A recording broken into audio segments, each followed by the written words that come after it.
فلما بلغ معه السعي قال يا بني إني أرى في المنام أني أذبحك فانظر ماذا ترى। পৃথিবীতে যেই সমস্ত মানুষ পিতামাতার সেবা যত্ন করেছে তাদের মধ্যে অন্যতম ছিলেন নবী রাসূলগণ। পবিত্র কোরআন এবং হাদিস থেকে আমরা জানতে পারি যে নবী রাসূলগণ পিতামাতার সবচেয়ে বেশি খেদমত করতেন, পিতামাতার বেশি সেবা যত্ন করতেন। সম্মানিত উপস্থিতি, আর পিতার অনুগত্যের ব্যাপারে সবচেয়ে বেশি সেবা যত্ন করতেন হযরত সাইয়েদনা ইসমাঈল আলাইহিস সালাতু ওয়াস সালাম, যিনি অন্যতম দৃষ্টান্ত হয়ে আছেন।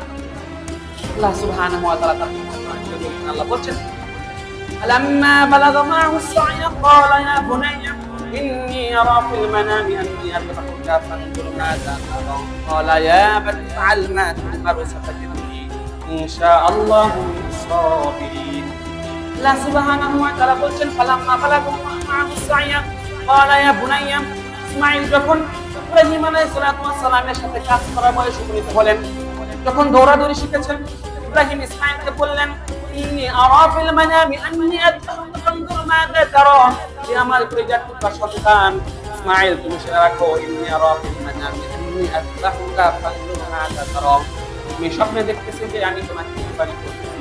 ফানজুর মাযা তারা, ইসমাঈল তোমার অনুমতি করো। সম্মানিত উপস্থিতি, আপনারা সকলে জানেন নবী রাসূলগণ যদি কোনো স্বপ্ন দেখে, নবী রাসূলগণ যদি কোনো স্বপ্ন দেখে সেটা হচ্ছে ওহী। আর ইসমাঈল সেই বয়সে বুঝতে পারছেন যে না, এটা আল্লাহ ওহী এসেছে। আর ইব্রাহিমের ঘরে যখন ইসমাঈল আসলেন তখন কত কষ্ট করে, কত বছর পরে, বিবাহের অনেক দিন পরে একটি সন্তান, পুত্র সন্তান ইসমাঈল এসেছে। আর এমন সময় আল্লাহ ইব্রাহিমকে শিক্ষা করলেন কুরবানির মাধ্যমে সন্তান কুরবানি করতে হবে। আর ইব্রাহিম আলাইহিস সালাতু ওয়াস সালাম আল্লাহর বিধানের কাছে নিজের মাথাকে নত করে দিলেন। তো ইব্রাহিম বলছেন ইন্নী আরা ফিল মানামি আন্নী আযবাহুকা, হে আমার কলিজার টুকরা আদরের সন্তান, ইন্নী আরা ফিল মানামি আন্নী আযবাহুকা, আমি দেখতেছি স্বপ্নে যে আমি তোমাকে কুরবানি করতেছি। ফানজুর মাযা তারা, আমি তোমাকে কুরবানি করতেছি, এই মর্মে তোমার অভিমত কি? তখন ইসমাঈল বললেন ওয়ালা ইয়া আবাতি ফাআল মা তু'মারু সাতাজিদুনি ইনশাআল্লাহু মিনাস সাবিরিন।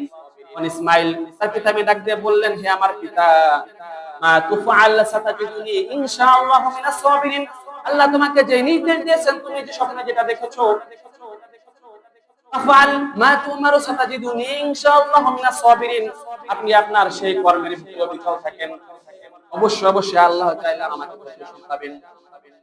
তাহলে পিতামাতা, একজন পিতা তার সন্তানকে বলতেছে আমি তোমাকে কুরবানি করতে চাই, আল্লাহ তোমাকে কুরবানি করার নির্দেশ দিয়েছেন। আর সেই সময় সন্তান বলতেছে অবশ্যই, কেন নয়, আল্লাহ আপনাকে যে নির্দেশ দিয়েছেন, আল্লাহর নির্দেশ